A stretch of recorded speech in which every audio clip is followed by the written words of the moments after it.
私たちの論文では、タイトルは Comparing the Racialization of Central East European Migrants in Japan and the UK、中東のヨーロッパ人の、日本と、イギリスの比較で、特にその Racialization、人種化っていうような概念をキーワードにして、それは移民とどう関係してて、どういうような違いとか共通点があるかっていうのが、メインのテーマになっています。で、その日本の部分に、イ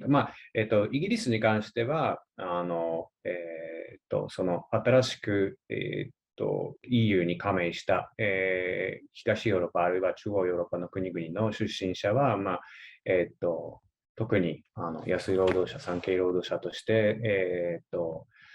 イギリスとか、他の、西ヨーロッパとかにすることが多いっていうような、ステレオタイプが背景にあって、それに基づいて、プラス歴史的な背景っていうのもあるわけなんですけれども、それに基づいて、いろんな差別っていうのは人種化がされてるっていうことなんですけれども、日本の文脈の中ではやっぱりその歴史的な背景がないのと、あとその地理的な、地理的にはかなり遠いっていうところもあるんですけれども、そういった、西ヨーロッパ、東ヨーロッパ、中央ヨーロッパの出身とかっていうような区別ではなくて、白人っていうようなカテゴリーは一般的に使われるっていうことが、インタビューを通して分かったことの一つなんです。で、その白人としては、特権ある、privileged position みたいな形で、見なされることはよくあると思うんですけれども、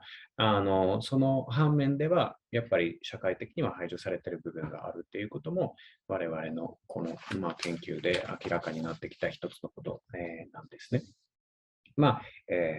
一般的にはそんな内容かな。So my name is Spela Drnošek Zorka, and I co-authored an article with Dr. Milos Debnar for the special issue. The main contribution of the article is to really go beyond the obvious point that race and whiteness function differently in Japan than they do in the UK, and that they have a different relationship to migration and histories of migration,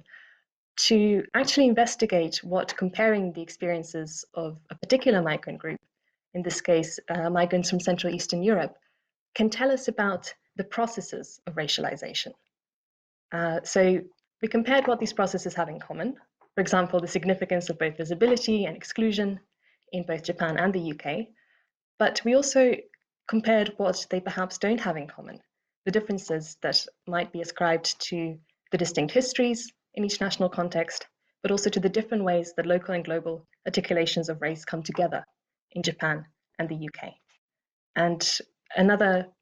very important contribution of the article is to compare a non-Western context with a perhaps more classical case for thinking about whiteness and migration, which really opens up questions about the way that East-West dynamics are configured differently in different parts of the world.